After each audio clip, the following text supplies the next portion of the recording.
بسم اللہ الرحمن الرحیم۔ السلام علیکم ڈیئر اسٹوڈنٹس، آج پاکستان افیئرس کا ہمارے پاس ٹاپک ہے 3 جون منصوبے پر رد عمل، یعنی 3 جون پلان۔ ہم نے پچھلا ٹاپک پڑھ لیا، اب اس پہ کیا رد عمل آیا اس کے متعلق آج ہم پڑھیں گے۔ لیکن ٹاپک سٹارٹ کرنے سے پہلے اگر آپ میرے چینل غلام یاسین حسنی پر پہلی مرتبہ آئے ہیں تو سبسکرائب کر لیں اور بیل آئیکن کو پریس کرنا نہ بھولیے۔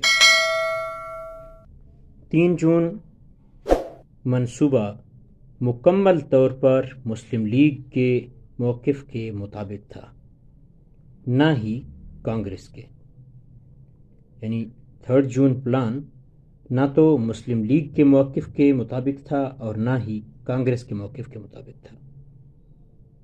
تاہم دونوں جماعتیں سمجھ چکی تھیں کہ وہ اپنے اپنے موقف کے لیے اس سے زیادہ کچھ بھی حاصل نہ کر سکیں گی، لہٰذا دونوں نے اسے منظور کر لیا۔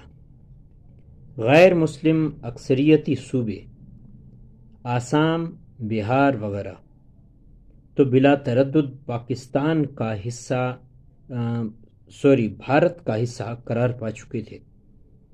ان کے علاوہ جہاں جہاں بھی استصواب رائے ہوا وہاں پاکستان کے حق میں فیصلہ ہوا۔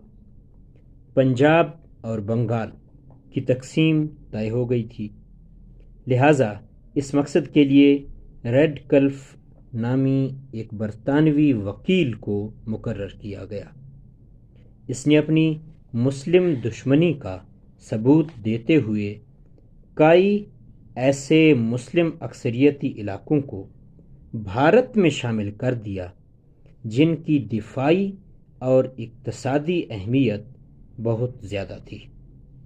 اس ضمن میں فیروز پور، گورداسپور کے علاقے، بٹالہ، پٹھان کوٹ اور زیرہ قابل ذکر ہیں، جہاں مسلمانوں کی اکثریت تھی اور مجوزہ پاکستان سے بھی ملحق تھے، مگر بھارت کو کشمیر تک رسائی اور کئی دریاؤں پر قبضہ دلانے کے لیے اسے بھارت کا حصہ قرار دیا گیا۔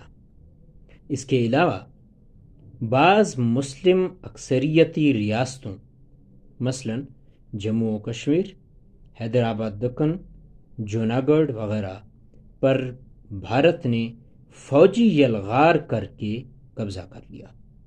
بعد میں کشمیری و دیگر مسلم مجاہدین نے ریاست جموں و کشمیر کا کچھ حصہ واگزار کر لیا، جسے آج ہم آزاد کشمیر کہتے ہیں۔